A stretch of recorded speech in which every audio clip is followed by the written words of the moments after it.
Thanks for being here. Welcome to our 2008 State of Missoula address, sponsored by your local Chamber of Commerce. And I'm Jack Chambers. I'm the chairman of the board of directors, and we welcome you today. If we could start our day by doing the Pledge of Allegiance.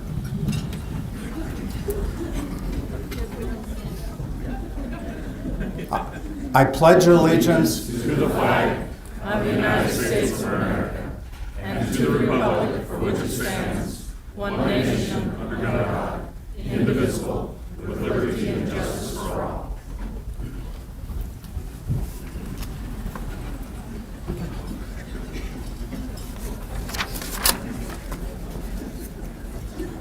I think we can be proud of our chamber these days. We're almost 1,000 members strong. And, you know, representing businesses and the heartbeat of Missoula is very much a proud honor for me to share with you some of the things I will today, but also to work with so many volunteers. What makes the chamber work on a daily basis certainly is our wonderful staff. Kim and her staff, they're the ones that you're going to see and have seen already busily working the room. But volunteers on committees, and probably the one committee that really isn't noted on your tables is our board of directors themselves. And they're not listed anywhere, but I would like them to stand if I could. All of our board of directors, and if you could, there's a couple here, 3 or 4. If you could give them a hand.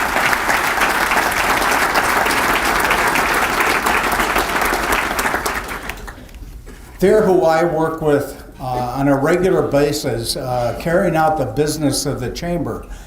But that business of the chamber is really expanded a great deal with all of our committees. So maybe on our table, I believe there's a sheet of paper that describes basically what I'm going to say, or honor those people that are chairpersons of those committees. And so if you wanted to follow along, make sure I don't mispronounce people's names or committees, we could do that. But I wanted to start with and what we're going to do is we're going to have those individuals stand at these front 2 tables. And if we could recognize them, and the chamber has just a small token of our appreciation, right, Kim? Great. We'll start with the Agribusiness Committee.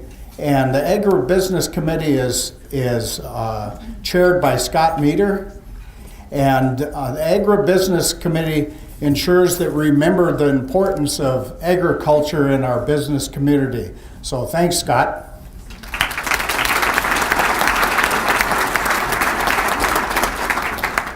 The ambassadors have been around for a long time. And Shane Vanetta, Shane is, I can't see him, he's down here, is chair from Warden, Thane and Haynes.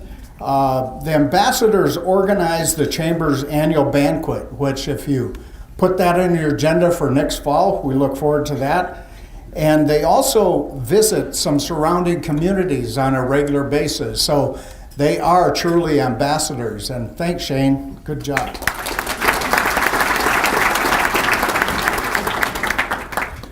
We started some time ago a business network groups, and they were divided into several different groups. I believe we have 4 or 5 groups altogether, but the first business network group is chaired by Linda Faulkner. Linda's here. There she is. Hi, Linda. And if you could remain standing, we'll introduce the rest of them. Michelle Allen. Group 2, the third group, Josh. I'm gonna not do you right here, Josh. Gimpelski son, excuse me. I'm sorry. Yep. And the fourth one, Natasha Cleveland. And we thank those business groups.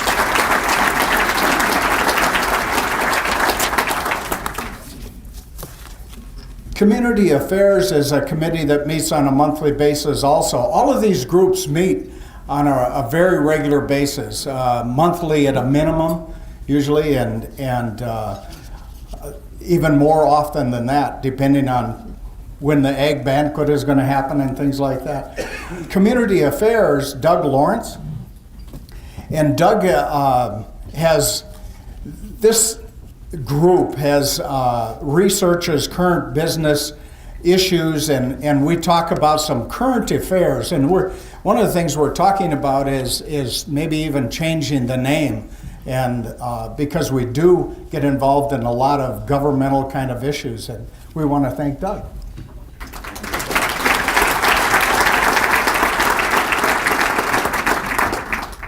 The Forest Resource Committee, Heidi Junkersfeld. Heidi, there's Heidi. Hi, Heidi.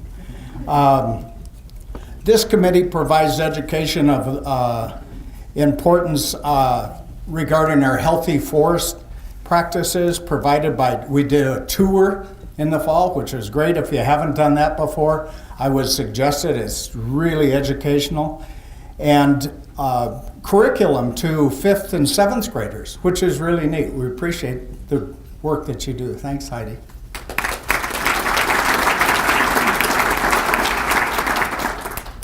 Health and Human Services. Carrie Schaff, there's Carrie, and is the chair. Annually, this committee organizes and sponsors the health fair. Recently at the mall, we just did that a couple weeks ago. Great success again. We had lines stretched all over the place, I heard. And in providing free and low-cost screenings to the community. In partnership with the Missoulian, they publish a health resource guides of Missoula. Thanks, Carrie.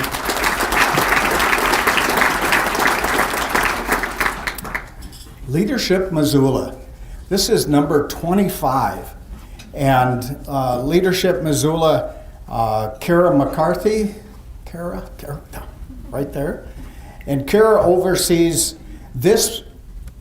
She oversees Leadership Missoula 24 classes. They provide monthly sessions to the current class on various important aspects of Missoula. The main goal of this program is to help potential leaders become effective leaders in our community. Thanks for all your work. Thanks, Kara.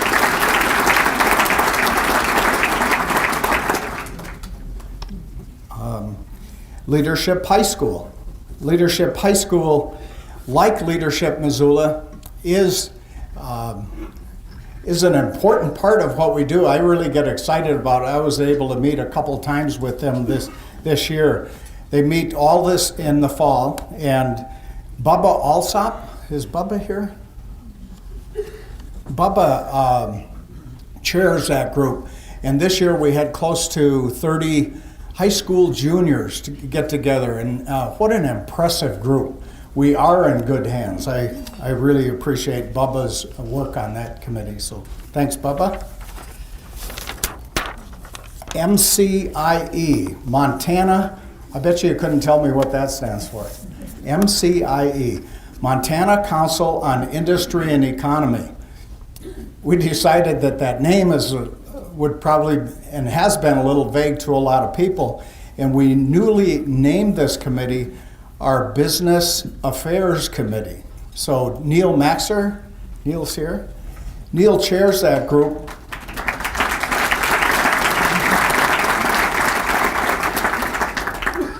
This group consists of assists the chamber in examining, educating, advocating support issues which affect health and growth of industry and the economy in Missoula area. So thanks, Neil. Good job.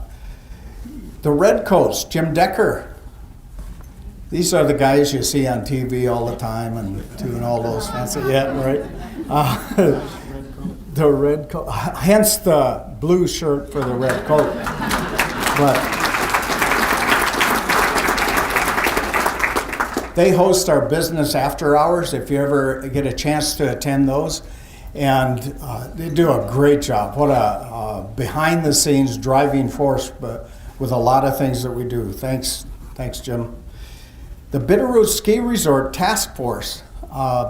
was headed up by Mark Springer. Is Mark here?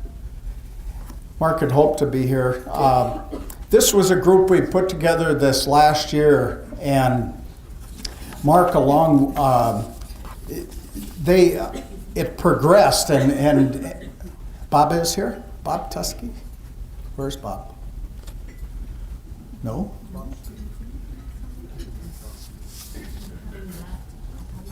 We thought Bob was there. Bob and Mark chaired that committee, and what resulted is a collaboration with our Economic Development Council in hiring someone to do a study, and that is available on our website if you want to look at that. And our intention is to use that as an educational tool for our chamber membership. So if you haven't seen it, look for it in a hardbound copy sometime in the next month, I think, Kim, right? Yes. Okay, there's a few people that aren't here. Street Jam, Molly Round, the Rangers, Gary Smith, and I think that I covered everyone. So if you could give another round of applause to all of these volunteers.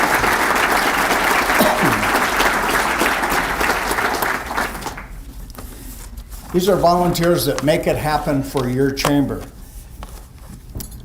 It's my privilege to introduce our MC for today, Doug Lawrence. And Doug and I have worked together a lot on his Community Affairs Committee, and I've really gotten to know Doug well over the last several years. He's a joy to work with. So he's got lots of jokes for you between the serious stuff, that maybe not so serious stuff, that we'll hear from this side of the table. Thank you for being here.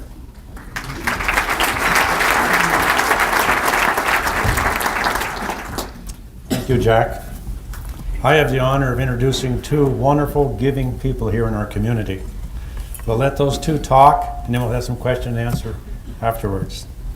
The first speaker is our County Commissioner, Jean Curtis. She was elected to her second-year term as County Commissioner in November 2006. Jean is a native of Missoula County, growing up in the City Swan area. She attended the University of Montana and the St. Patrick's School of Nursing. Jean has held leadership positions in many community organizations throughout Missoula. Prior to being elected County Commissioner, most of her professional work has been in the early childhood education and advocacy area. For 4 years, Jean represented Montana families and youth in Helena and Washington, D.C. as president and administrator of one of the largest nonprofits in the state, the Montana PTA. She also served as a legislative coordinator for Montana PTA and knows how to get things done at the legislative level. As Commissioner, Jean serves on the City County Health Board, the Oversight Committee for the Forum for Children and Youth, the Partnership Health Center Board, the Regional Juvenile Detention Committee, the School Transportation Committee, Missoula Aging Services, and the Montana Association of Counties Health and Human Services Committee. She also served as the president of the Bitterroot Economic Development District, which serves Missoula, Ravalli, and Mineral counties. Jean and her husband, Brad, have lived in Missoula since 1974 and raised 3 children here. They own a home on the west side near Lowell School. If she finds any spare time, she likes to read, quilt, and garden. Please welcome Jean Curtis.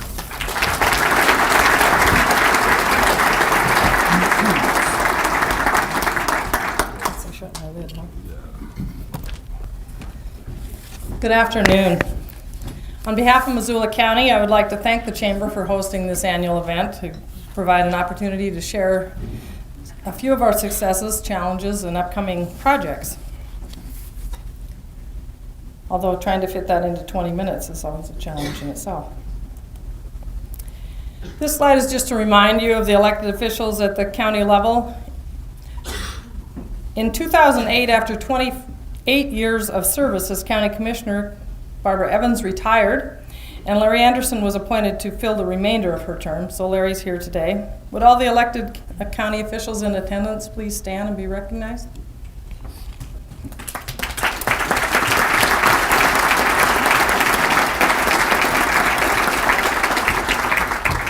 Thank you. If you haven't had time to catch up with Larry since he's been in this position, I'm sure he'd welcome that.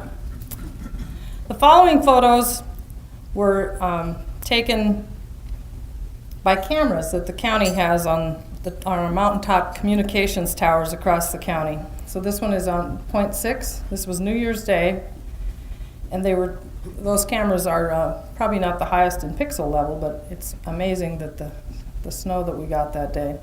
This one's on Mount Sentinel. Point 118 is down by Lolo. That's looking towards the Selway in Idaho.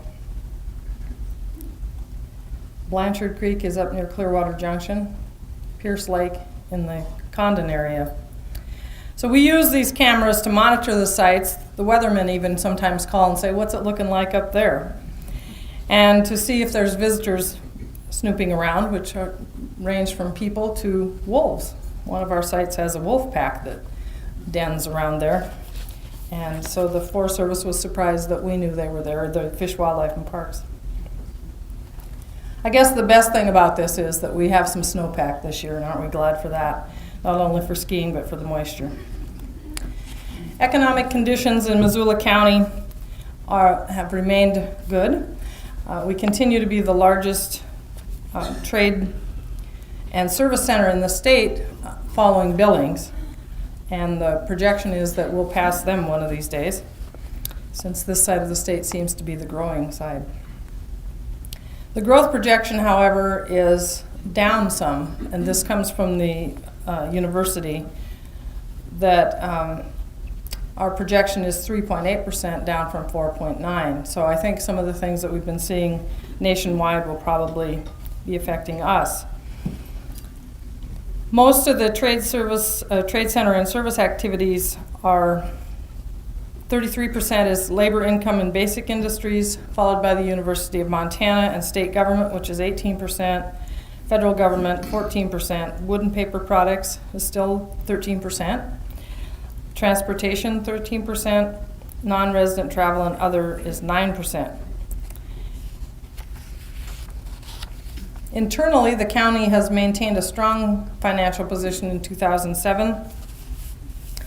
And our budget priorities were to continue to maintain those strong cash reserves, which some of you may remember about 7 or 8 years ago, that was an issue in the county. We now have, we maintain a 12% cash reserve for the general fund budget, 8% for the public safety, which is the detention center and the sheriff's department, and 5% in all of our other accounts.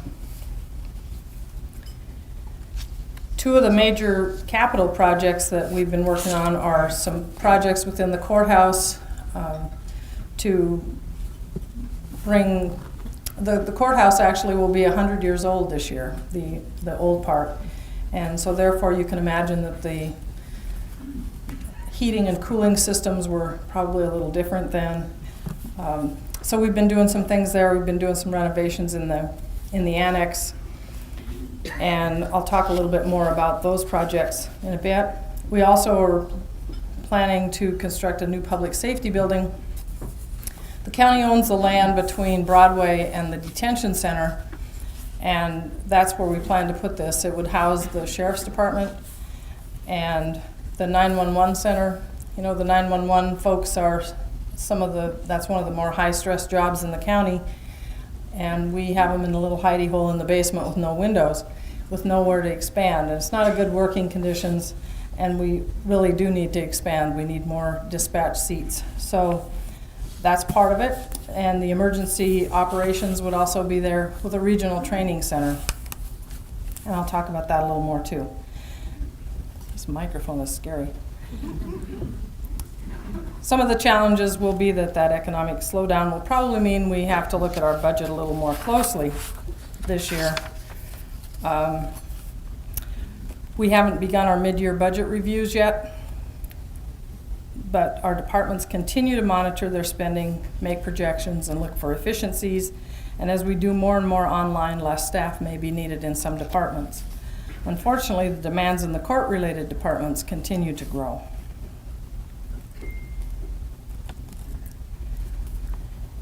Economic development in our region requires many private and public partnerships. The last 2 years now, we've actually had funding for what is known by us as BRED, but it's the Bitterroot Economic Development District, which focuses on Missoula, Mineral, and Ravalli counties. So in 2006, BRED worked closely with MADC, which many of you have known for years, and MCDC, the Montana Community Development Corporation, Rosalie Cates' organization, and other development organizations in Ravalli and Mineral County to complete a comprehensive economic development strategy, which, there's an acronym test at the end. So this one is SEDS. So we have the BRED does the SEDS. And that's really focused on what do we think is going to happen here. And if you get EDA funding for any projects, it needs to be in the SEDS or you won't qualify. So the SEDS has been submitted to Denver. We haven't got the official approval back yet, but we expect to. So during that process, we brought together work groups representing 5 economic sectors: infrastructure, business development, workforce and education, redevelopment, and land use. And they met for several months, and that was folks from all 3 counties that met together. And I think have established some good working relationships that they want to keep working on all of these issues. Currently, we are working to submit a grant application to EDA to look at the economic options for the Bonner Mill site, the portion that's been vacated by the plywood mill closure. And Stimson Lumber has indicated a willingness to work with us on this project to analyze what, it has some great facilities there. It has a railroad there, it has highway there, it has industrial zoning. So what is the best use of that? Is that the kind of things that we want to happen? And of course, but it's private land, so we had to have a good partner in Stimson. One of the other things that we did this year is the wage and benefit metric. This was a partnership with the Montana Community Development Corporation and the Northwest Area Foundation, and we brought folks together to talk about what do wages in our community look like and how can you score them. You can find this on the web as a tool.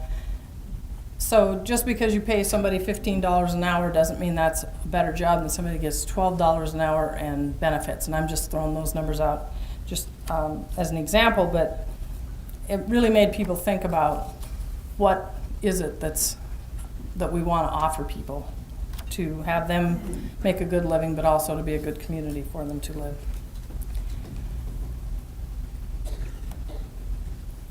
The Bonner Milltown area, of course, is a hopping place right now. On January 9th, 1908, the Bonner Dam was completed. And of course, we all know that the Bonner Dam played an important part in our history of Missoula County, but in the state. It generated electricity for the mill cut the railroad ties and the beams for the mine in Butte. The mine, of course, provided copper and jobs, and it was all part of that whole Copper King era of our Montana history. Unfortunately, a few months later came a flood. And that flood, of course, brought the sediments from the mine in Butte. And I think for years we had no idea they were there, but it's been over 20 years since the county found all that arsenic, and so we're pleased that it's now being cleaned up. So the other thing that's happening there is because most of the bridges, all the big bridges in the area except the railroad bridge, were built after the dam was built.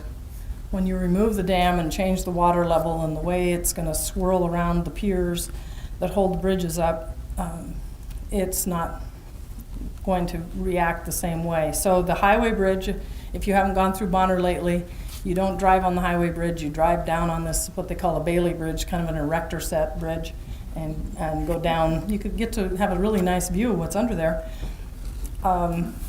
So the highway bridge and the Black Bridge, which used to be the highway bridge but it's been used as a pedestrian bridge for years, are both being replaced because of safety concerns, but also to meet the goal of removing as many piers as we could from the river. So these bridges won't have piers in the center.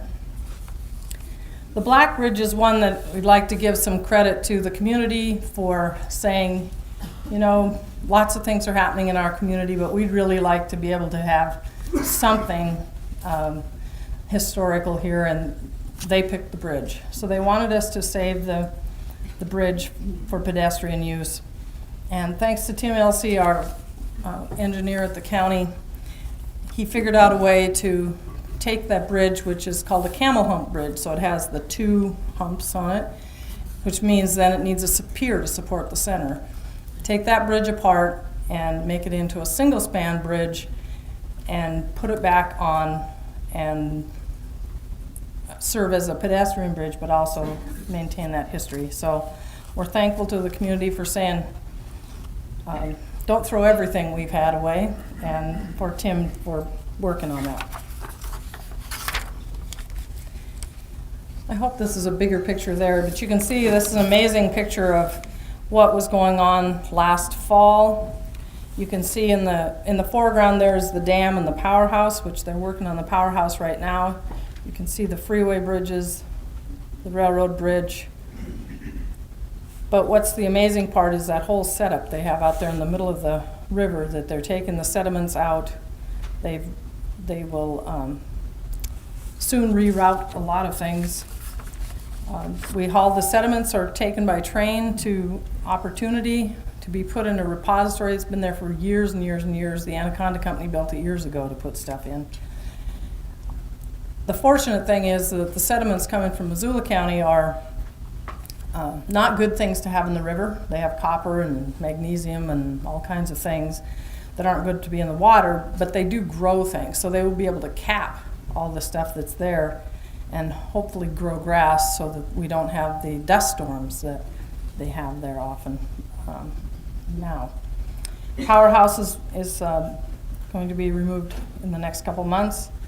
That hybrid pedestrian bridge will be finished hopefully by the time school starts this fall, and the Highway 200 bridge will be completed shortly after that. And the spillway will be removed about a year from now when the river's down. The next big issue to talk about is elections. We had a very successful 2007 city mail-in ballot election. I guess it's successful if you were the one that won, but what I'm talking about is the process. So that whole, both the primary and the regular election were done by mail-in ballot. Our staff continues to be trained, and our election workers. There's been some discussion about these electronic vote counting machines nationwide, and we believe that our machines are accurate and trustworthy. We test them locally. We have a very transparent system that folks can see how we do that. They're in a secure location. This year we are required to have even more security. So after the elections are done, folks are cleaning up at night, they will probably have to be picked up and not just locked up securely at the school that night. There will be a different system.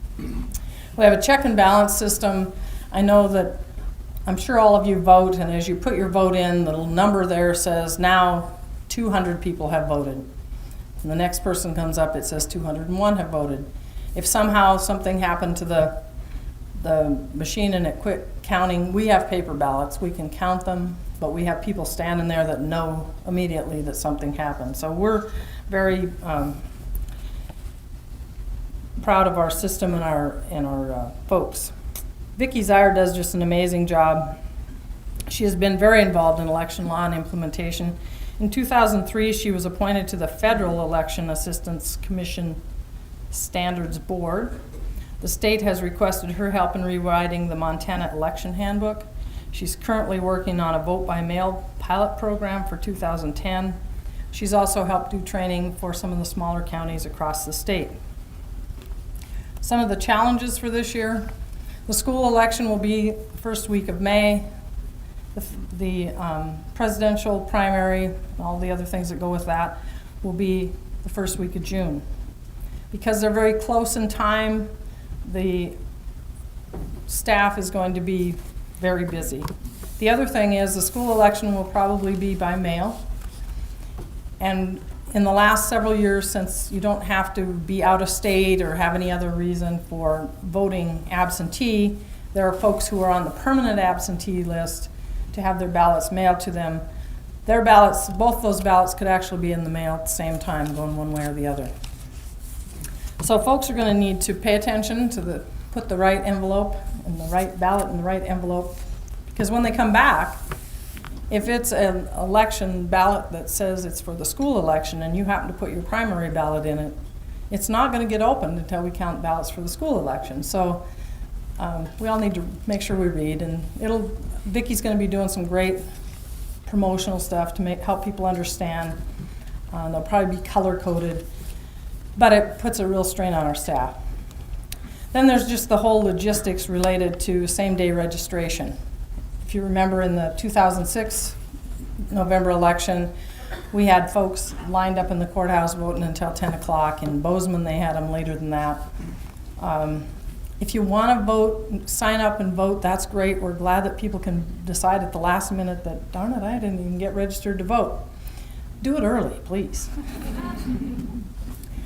But the courthouse is also a polling place, and so that can be confusing to people because they come in and think they do it there, and no, you have to go upstairs. So we're working on the logistics and trying to decide whether we might even hold it in a different site. So don't be surprised if you find out that happened. There's also just an increasing number of absentee voters. Like I said, you can have your name on a permanent list, which is really nice for folks who it's a challenge to get to the polling place and find a place to park and walk in. There's also an expected high number of ballot issues. There are folks out gathering petitions as we speak to get a couple items on at the state level.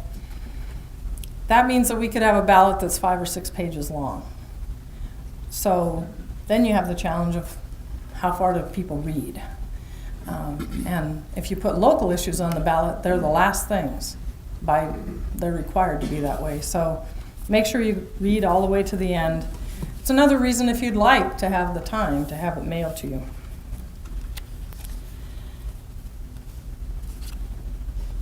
The high voter turnout just increases everything that we've talked about. There is a need for more election judges and polling place managers.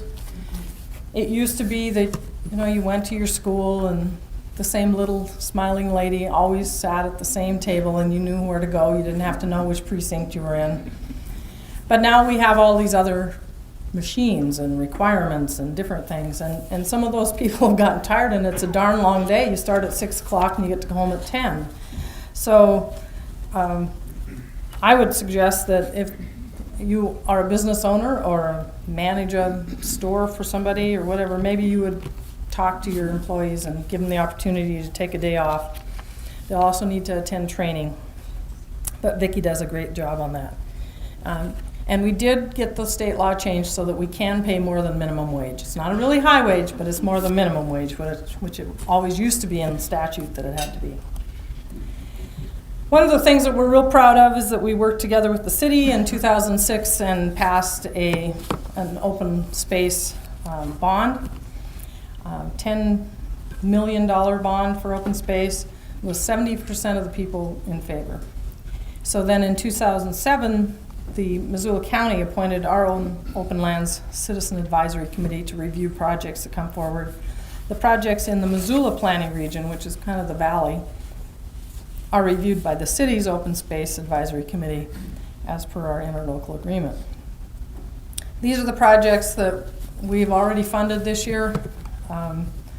We had done a lot of work the year before, which made it easy to go forward. Sunset Hill is up in the Potomac area, or the Greeno area.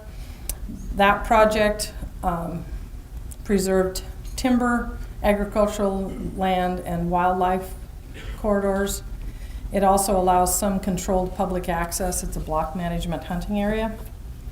The Hayes Ranch is in Potomac, and that protects agriculture, water quality and quantity, and a fishery. They restored a small little creek. You can't believe how you could step over this creek. It's only about this deep, and it has cutthroat trout in it. So while that one doesn't allow public access onto their private property, fish do swim both ways, so you can catch them somewhere else. The Cooney Creek area project is in the Swan Valley, and this protected timber, wildlife, water quality. It was a grizzly bear corridor. It does allow some controlled public access also because there's a Forest Service road and trail that go through the property. The gentleman that owns this property also owns land in Shoto and has actually jogged from this property through the Bob Marshall to his place in Shoto. I think he's silly, but I guess you can do it. The Iverson Ranch is also in the Potomac area and protects agriculture, water quality, and quantity. What we learned through this is the commission would go out and visit these sites as well as our committee, is that while you might have a 300-acre cattle ranch, if you don't have some other folks next to you that'll let you graze and cut hay there and stuff, you just can't maintain those the cattle without having lots of folks be in the agricultural business. Then the Beck Homestead is in the Swan, again, protects agriculture, water quality, quantity, timber, wildlife, and fisheries. Again, another grizzly bear spot. And there have been several projects in the Missoula Valley that the city has reviewed. The city and county then hold a joint hearing, and those have been approved. So the Rymal and Lyon property up on the South Hills, the project next to Kelly Island, the ranch out in the Grass Valley. So it's been a good partnership.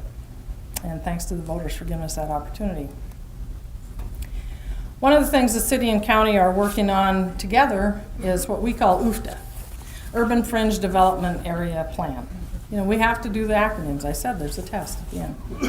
So this is jointly funded by the city and the county per our interlocal agreement. In the next 20 years, we expect 15,000 more people will be, new households will be needed.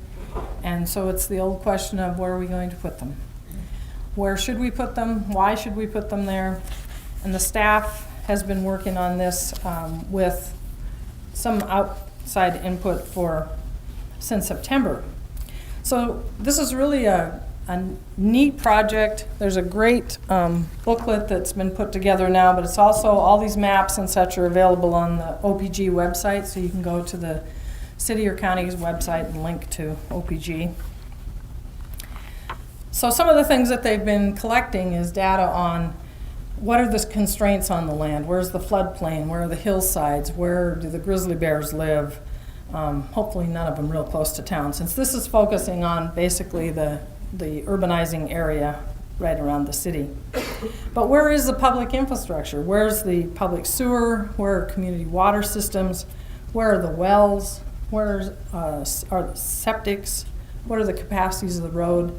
The really scary thing is you can play with these and manipulate them around. You can show where all the wells are, and then you hit the button and say where are all the septics, and unfortunately they're really close to each other. And so those are some of the concerns that we have. Where are the agricultural lands? Where are the pieces of property that are on prime ag land that are 5 acres or more that folks like Josh Slotnick and others raise crops and make a family living, raising the greens that we buy at the farmer's market? I think one of the things that's going to make this a very successful project, however, is the coordination with other planning efforts. The long-range transportation planning, floodplain mapping, DNRC is mapping the wildland-urban interface, the greater downtown master plan, the city's zoning and subdivision rewrite, the mayor's housing initiative, the Lolo plan update that we expect to do, because we expect the Bitterroot Resort to be asking us to open that up to consider their project, the airport master plan update, the economic analysis that we'll be doing in Bonner. So where's the growth preferred? Where should we put transportation dollars? It seems like it makes more sense to put those dollars where the growth's going to happen. Where are sewer and water available, or where are they planned?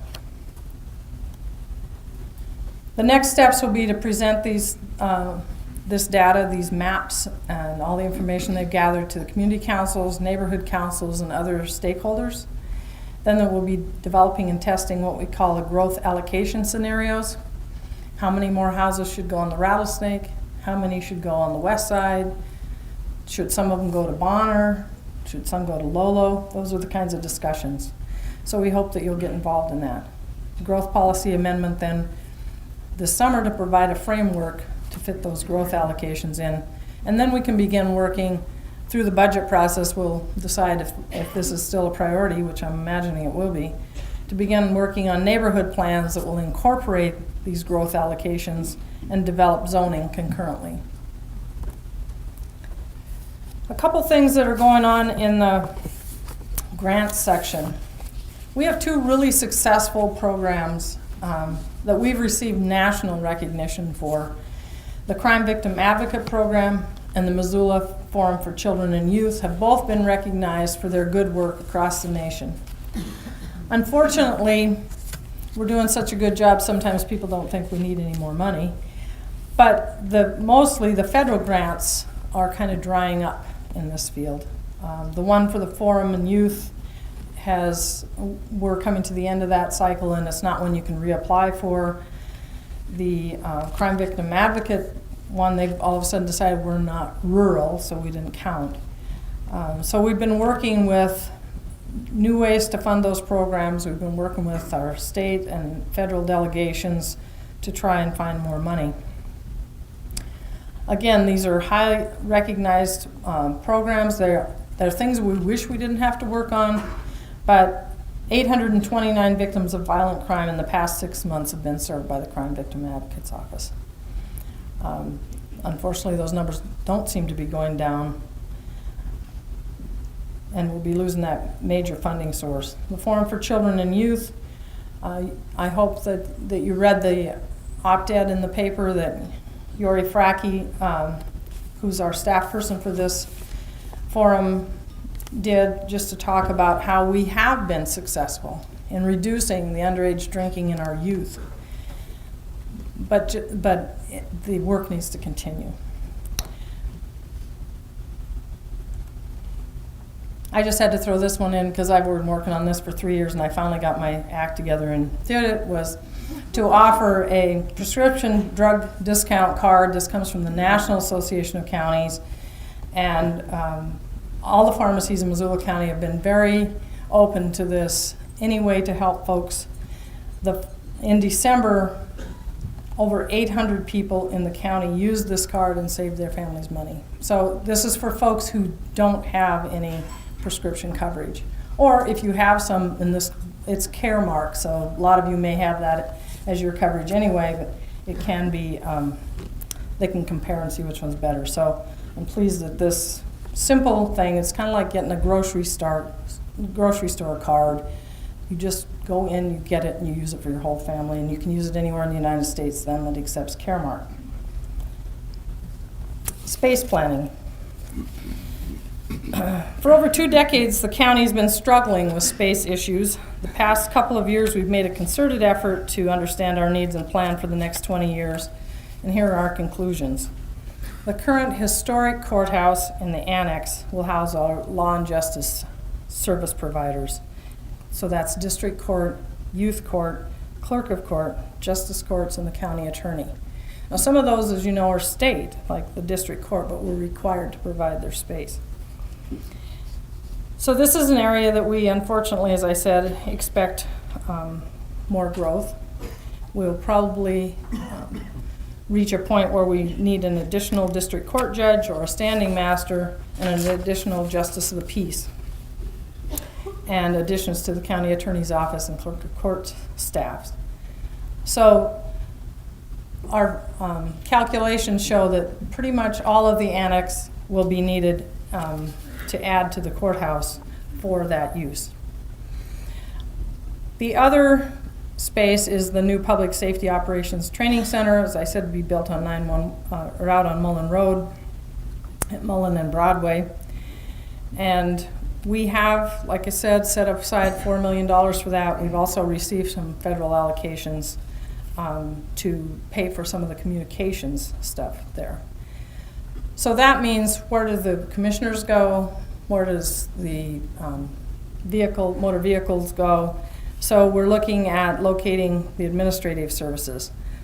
Right now, a lot of folks walk in, but more and more people are paying for their taxes online, and supposedly we'll be able to license our vehicles online soon. That's the state's working on that.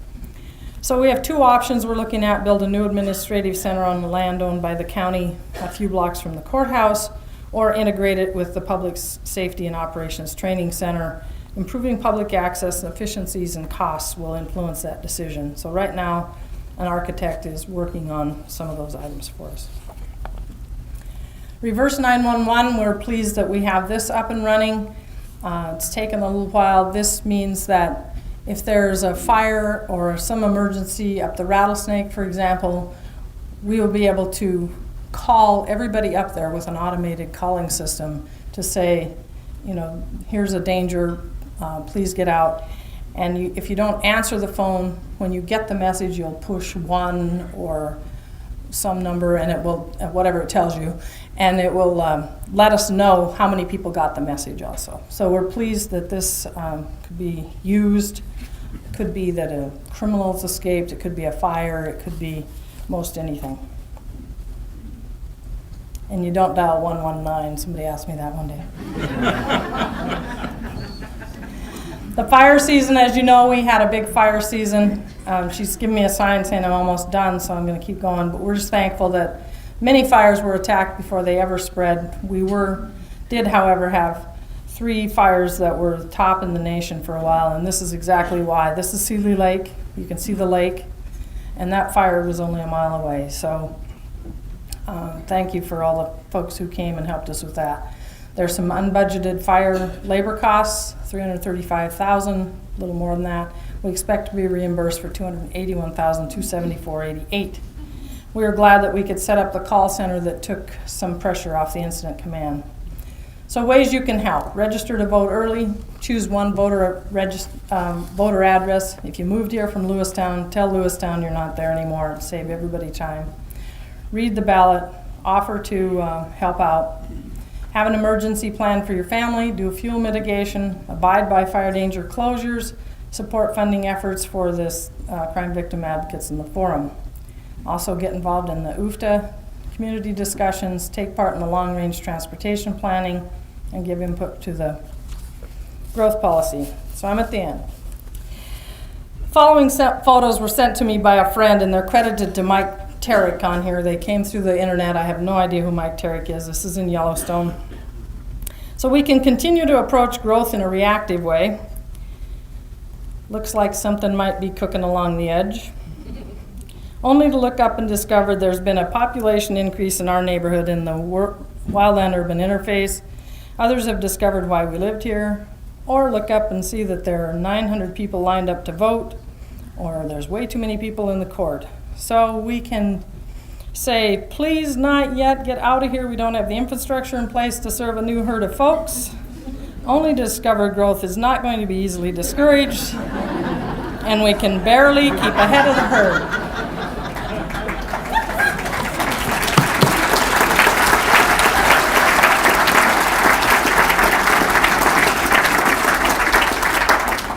Or we can prepare for growth. So I hope you'll be part of the community discussions to help us do just that. Thank you. He served a 4-year term on the City Council representing Ward 1 before winning the election for mayor.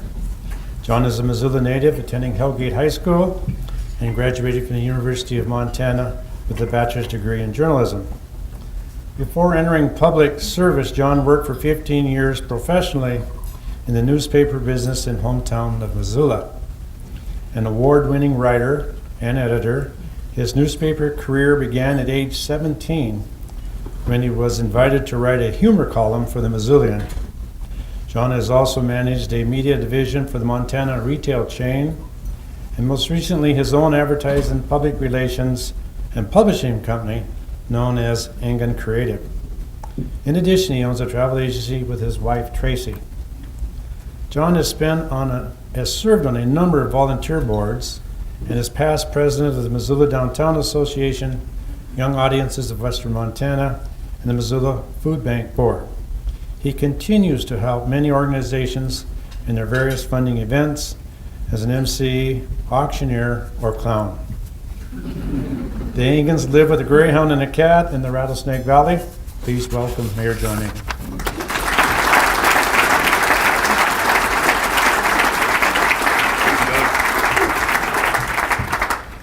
Well, good afternoon, ladies and gentlemen. It's always good to see people you know fleeing when they know you're about to come on. Just have to mention quickly, ladies and gentlemen, when I came in, Bill Boucher was kind enough to hand me a stack of pens in an effort to help us balance our budget. I appreciate that effort. Bill also asked that I not put my head in front of his logo on the banner. But then Jim Kenyon from the credit union offered to buy a fire engine. So I'm not sure where to go here, and maybe we can work that out later, Bill, or Jim, so we have that option. So folks, as I begin my third year serving you as mayor of my hometown of Missoula, Montana, I'm happy to report that the state of the city is sound. We're planning for the future while learning from the past. We're taking care of business while not tolerating business as usual, and we're meeting citizens' needs, and we're asking those citizens what the larger community needs. Before we get to that future, let's discuss what we've worked together to accomplish in 2007. The women and men who work for the city of Missoula are proud of their service to you, and that service takes many shapes. As a practical matter, I cannot list every great thing that our folks have done, but I will mention a number of them, including the fact that our municipal court staff helped load tons of food they collected for the Missoula Food Bank in December. Folks, a big part of running a city is taking care of the infrastructure we have and building new stuff when we need it. That means streets, sidewalks, curbs, a sewer system, and other things that we generally take for granted. And even though our expenses continue to rise and there's not much extra help out there, we have made some significant improvements. We cut a ribbon on a new section of England Boulevard, an east-west link off Reserve Street between Mullen Road and West Broadway. It's already helping to reduce Mullen Reserve congestion and providing a new way to the growing areas west of the older part of town. We opened a portion of George Elmer Drive, a new north-south link off of Mullen Road between Flynn Lane and the 44 Ranch subdivision that will eventually extend Mullen all the way to Broadway and give us some more capacity again, moving north to south. Our city council approved Miller Creek Road construction between Briggs Street by Walmart to the Y of Upper and Lower Miller Creek Road. And late this year, or in 2009, this project will be a complete street with new traffic lanes, bike lanes, sidewalks, and a roundabout at the intersection. We've got new sewer mains under construction on South 3rd Street west of Reserve from Grove Street to Tower Road. Our UFTA process plays into that. Pardon me. And this is a cooperative venture with the folks at Mountain Water to install sewer and water pipes and fully reconstruct this section of 3rd Street. We've also got new sewer mains all the way to the Y at Interstate 90 and Highway 93 that are under construction. They'll serve existing commercial properties at the Y and keep groundwater safe for more than what we expect to be 1,000 new homes that are coming to the area. And while we're on the subject of wastewater, which we often are in my job, our wastewater treatment plant is installing a new pilot project to use hybrid poplar trees to soak up wastewater nutrients with effluent land application. Hope lunch was good. The community bonus is a triple one. If this 3-acre trial is successful, it could keep effluent out of the river, grow trees that take up greenhouse gases, and create wood pulp as a marketable commodity. It's all about the sewage. We also received our renewed 5-year wastewater discharge permit, which, while it doesn't sound like a big deal, is a very big deal. It affirms our capacity to serve growth and continue our state-of-the-art treatment. The Higgins Hill Beckwith Roundabout project was made final this year and will be built this summer. The result will be a safer intersection. Collaboration with a group of citizens who brought a plan for a new landscaped area that will beautify the neighborhood, and I will offer personalized driving lessons for those of you who have an irrational fear of driving in circles. We win awards, too.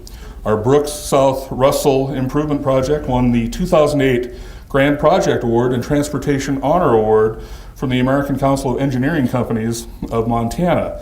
The junction, ladies and gentlemen, functions. Thank you. That's okay to applaud for that.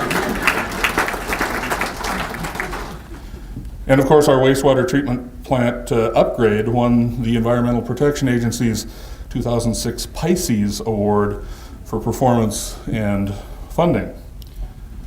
So more and more in the West, folks, we learned that infrastructure, our parks, our open spaces, trails, and public lands are as important to economic development as good streets and reliable energy. Good employees want to work in good places. Quality companies want to do business in quality communities. Our Parks Department continues to work to keep Missoula a beautiful center for human beings to recreate at their pace, whether watching birds or swimming laps, cycling, or sitting on a bench.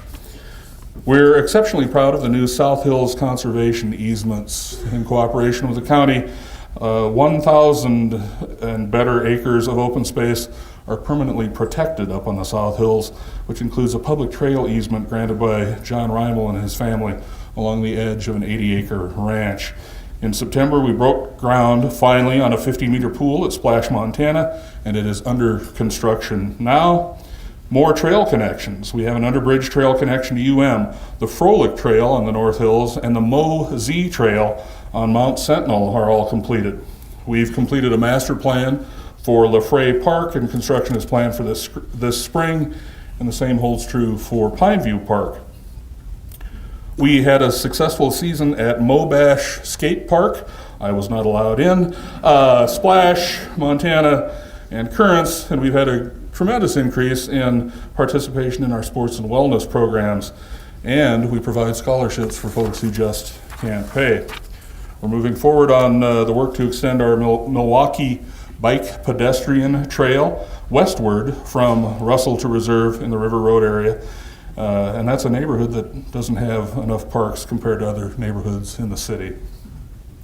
Our Brownfields program is using the expertise of our street department, our parks department, and the State Department of Environmental Quality for environmental cleanup of the old White Pine industrial site on Scott Street near our city shops. And soon you'll see a new 3-acre park there, and we're also working with a private company to help make those park improvements. It's a winner for everybody.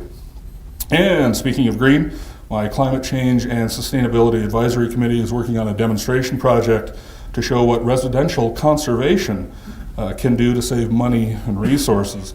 We're also working with the Center for Appropriate Technology to audit energy consumption at city facilities and create a strategic plan for conservation, saving tax dollars and natural resources. And I am not driving a Hummer that runs on coal. Part of keeping Missoula green involves offering alternatives to one person in one car for every trip. Public transportation gets our attention as well. Mountain Line added new service to the North Reserve Street and Expressway area and the Missoula International Airport, which is a big deal.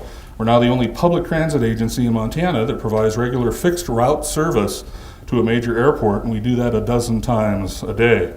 We set a ridership record for 2007, carrying more than 757,000 passengers. That record represents a 60% increase in passengers over the last 15 years, with only a 10% increase in service. That is, we're carrying more people on the same routes, which is a great piece of business. Greater use of public transportation translates into better air in our valley and improved public health. And there's more news on the public health front as well from our health department, which we share with the good folks at the county. Our Women, Infant, and Children program, WIC, our caseload became the largest in the state, serving an average of 2,700 clients each month. Those services include health screenings and coupons that contributed more than $30,000 to farmers markets in the past season. So we're helping folks get nutrition and helping the local economy as well. Our public health nurses visited a quarter of all new moms, delivering an increased number of immunizations and steering families toward a more preventive health mode. The health department's MOVE program worked to stem the epidemic of metabolic and cardiovascular disease that comes from sedentary lifestyles and poor nutrition. With a Move More, Eat Smart approach, more than 60 work sites are involved in the Healthy Workplace program, and hundreds of citizens have participated in the Supermarket Savvy grocery store tours. Our Partnership Health Center turned a corner in fiscal year 2007, paying off loans to the city and county for a deficit that occurred in 2002. For those of you who are around, it was a very bumpy time for Partnership. It's moved well back into the black with an increase in pharmacy and full staffing of its medical and dental operations. Partnership Health Center serves 8,000 patients who might otherwise be challenged to find care. And while taking care of public health is among our responsibilities, we're also in the business of keeping the folks we serve safe. Our fire department continues to make great strides in expanding our service. Fire Station 5 on Lower Miller Creek Road opened in March. It provides service to a rapidly growing area and strengthens the system of fire stations that serve our community. Station 2 on Mount Avenue is being rebuilt to better serve the public, and it should be complete in February. We're crossing our fingers, and we're applying some heat today, I think, Chief. Yeah. Both of these projects were funded through the good sense and generosity of a bond approved by voters in November of 2005, and that bond will also help us remodel Station 3 on 39th Street. That project we hope to start in April and wrap up in the fall. Impact fees have also helped fund a new maintenance facility at Station 4, which we opened in September. To get ready to staff 5 fire stations, we hired 4 new firefighters in January and another 4 in October. We expect to respond from 5 fully staffed and operational stations in service in the fall of 2008. Our preliminary figures suggest that the Missoula Fire Department responded to nearly 6,000 incidents in calendar year 2007. That's an 8% increase from 2006. And these responses included about 3,500 medical aid and other rescue calls and 197 fire calls. Pardon me. The City Council adopted a comprehensive master fire plan in February. It was the culmination of several years of work. The plan will provide guidance for the department, city administration and the City Council as we address growth and changes in our community. And finally, on a personal note, folks, when you're just a middle-aged man hanging on for your dear old dad's life late on a Thursday evening, and firefighters and EMTs show up just like they're supposed to save the day, you never take what they do for granted again.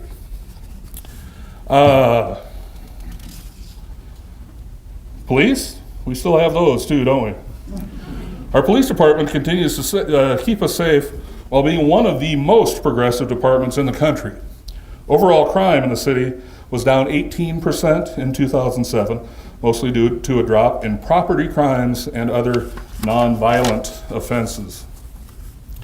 Substance abuse, alcohol, and other addictions are corollaries to violent crime. We've seen an 11% increase in violent assaults in the last year, as well as 2 homicides. We're seeing crimes committed that were once thought of as only happening in big cities: carjacking, home invasion robberies. We're seeing a small portion of our youth being active in breaking into cars. Nice recreation. Recently, police identified 8 of them who admitted breaking into more than 450 vehicles last summer.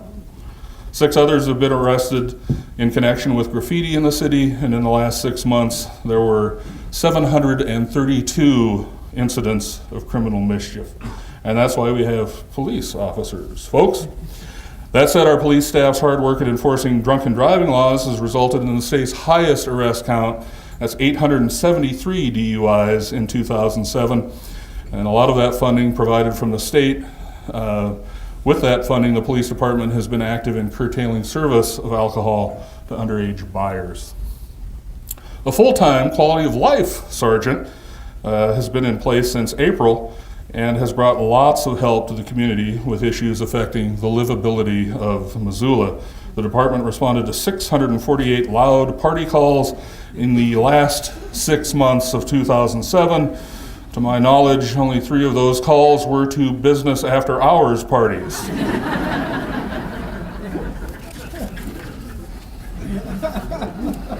And Kim was apparently wearing that shirt at the time.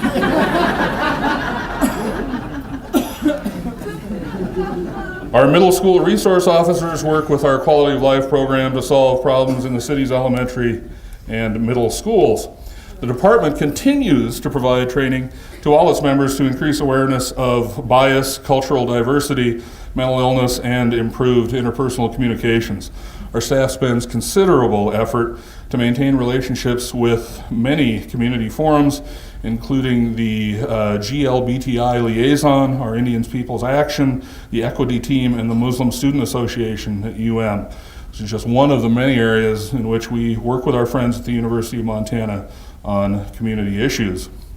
The city recently learned we were awarded $580,000 from Congress to use for equipment and training, some in our new police headquarters. We continue to plan for that and for a possible bond issue now in November. Our Bike Light initiative is in its second year. This winter we partnered with the university again to help, and with help from Adventure Cycling, we put 200 light sets in the hands of Missoula police officers to improve bicycle safety in the dark months.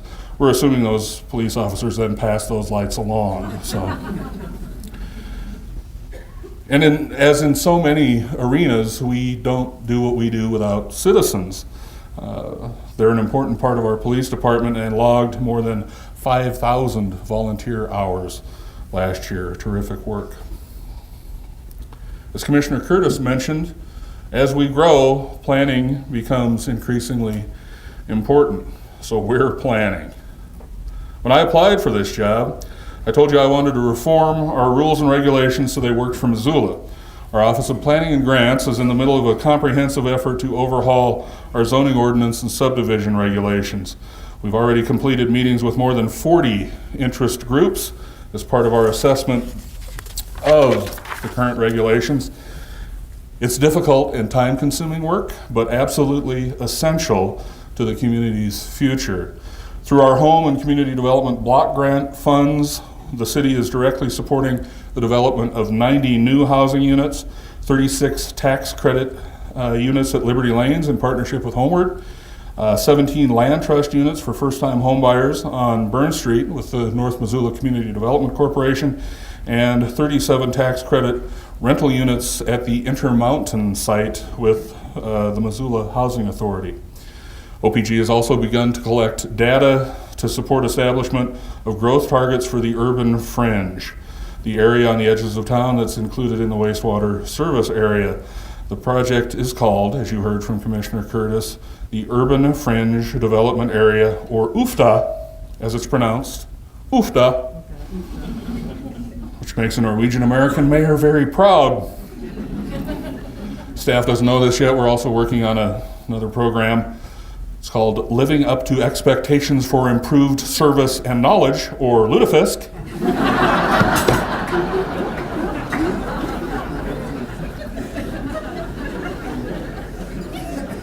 But we've decided the timing may not be quite right. Envision Missoula, which is our long-range transportation planning project, is rolling along as well. And for the first time, we're considering how and where we live and work ties into transportation, and that is a good piece of business and a step in the right direction. The planning doesn't end at the Office of Planning. Our redevelopment agency has been making a few plans of its own. They've just embarked on a greater downtown master plan in partnership with the Business Improvement District. It will create a strategic plan for further development of the central city that will encourage economic development and increase the city's housing supply. I brought this idea to the table because I believe the downtown's vitality relies on our continuing commitment to plan for more residents, more businesses, and more parking in the heart of our city. They brought the community together to create the West Broadway Corridor Vision Plan, which will provide a template for new investment that we hope is not only healthy, but beautiful too. And I'll note that a property on West Broadway last week sold for almost $1.3 million, as I recall. So folks are reinvesting in our downtown and in West Broadway. Our MRA staff worked to create the Front Street Urban Renewal District, which will spur construction of new office space downtown and provide more parking.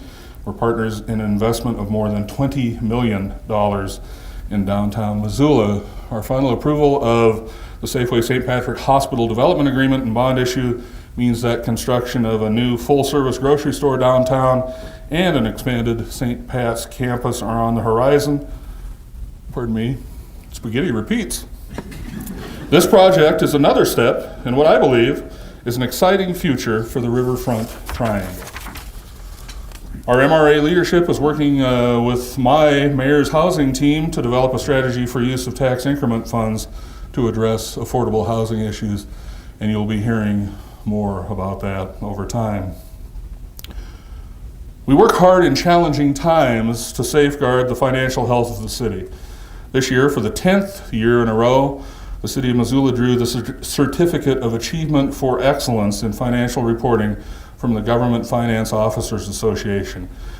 Again, that means we do accounting right in the City of Missoula. The Finance Department's work means exceptional stewardship of taxpayers' dollars and a strong financial condition that reinforces investors' confidence and gives us an A credit rating.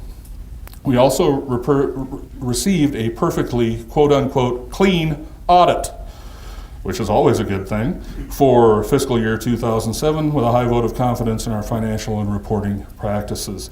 Given the news and what you're reading in the headlines these days, folks, you can take comfort that we're doing our best to be as stable as we can possibly be at the City of Missoula, and our team works diligently on that. They also worked diligently with other members of staff to add transportation impact fees to our mix of funding, which is another necessary step in making sure that Missoula remains mobile.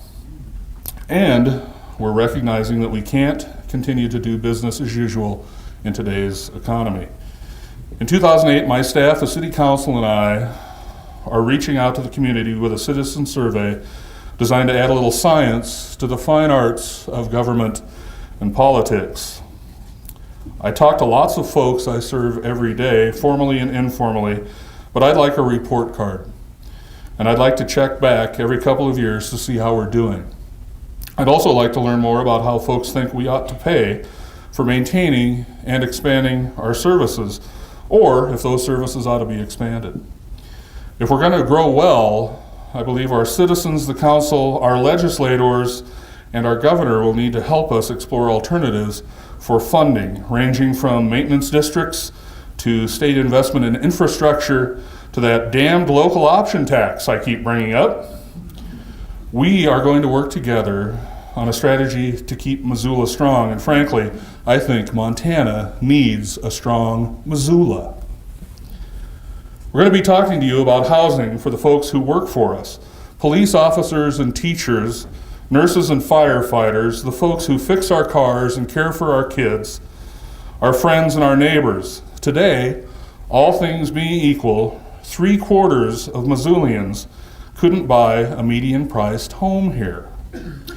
And while not everyone wants to own a home, those who do recognize that an investment in a home is an investment in the future. Employers, too, are recognizing that a stable, reliable workforce is closely tied with housing opportunity. Folks who have a home have equity and roots. They take pride and they participate. They can make choices about kids and schools and charities and churches. They can work and live with a little less worry and a little more hope. That step up to the middle class is too tall for lots of working Missoulians, And I'll be talking to all of you about how we might change that so more of us can participate in the American dream. I could, folks, as politicians are wont to do, go on and on, but I won't. Instead, I'll close by telling you that it remains a privilege to serve you as mayor of the city of Missoula, where I am daily buoyed by your passion and your personality, your generosity of spirit and opinion, and your commitment to the notion, as simple and complex as it is, that we are in this place together, and that is a good thing. Thanks, folks.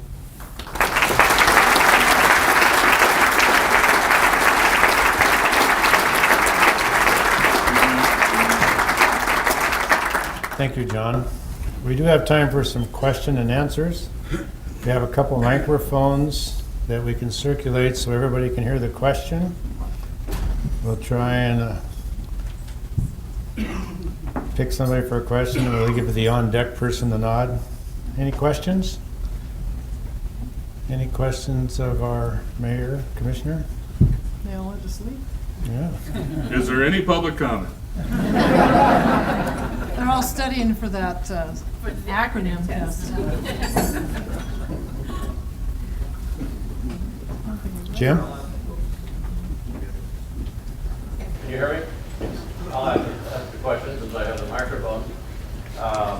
Mayor Engen and Commissioner Curtis, in a joint meeting that you had last week, you heard a report on transportation dollars, which government has learned to depend on for many years, and the shortage of those from both state and federal governments appears critical. I've heard people say that by the middle of 2009, federal and state transportation dollars will largely be exhausted, and will obviously put all local governments across the country and here in Missoula at risk for future maintenance and improvement of our infrastructure. Do you have any ideas on how we're possibly going to address that? She looks at me. I'm not on that committee. Thanks, Jim. The picture, and for everyone to hear the question, transportation funding looks bleak. What are we going to do about it? Transportation funding does indeed look bleak by all accounts.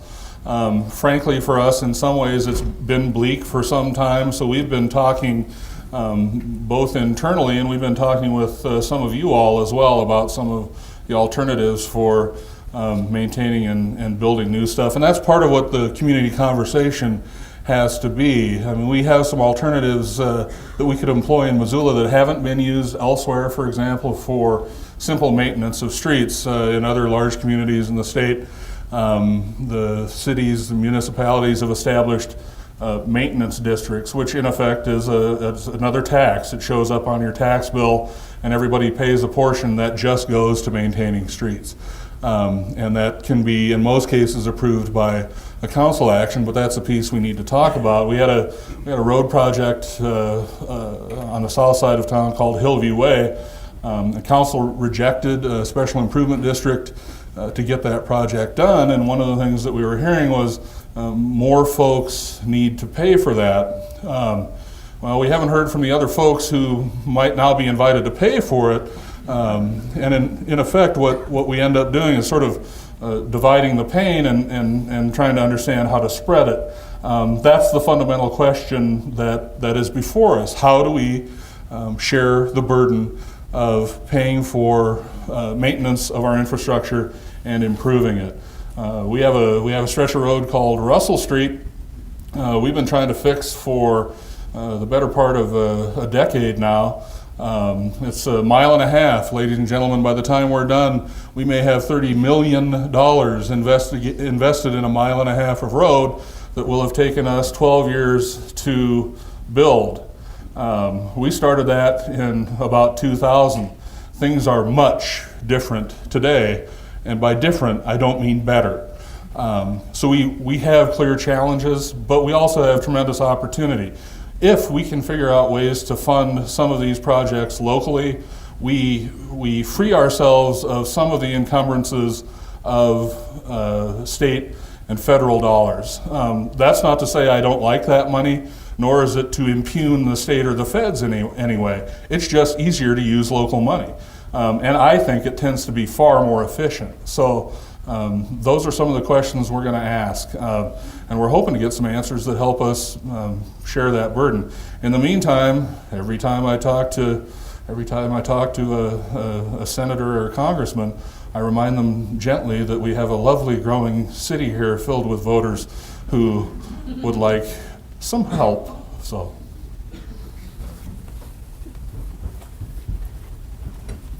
Thank you, John. Any other questions, concerns? And thank you very much. We appreciate you attending today.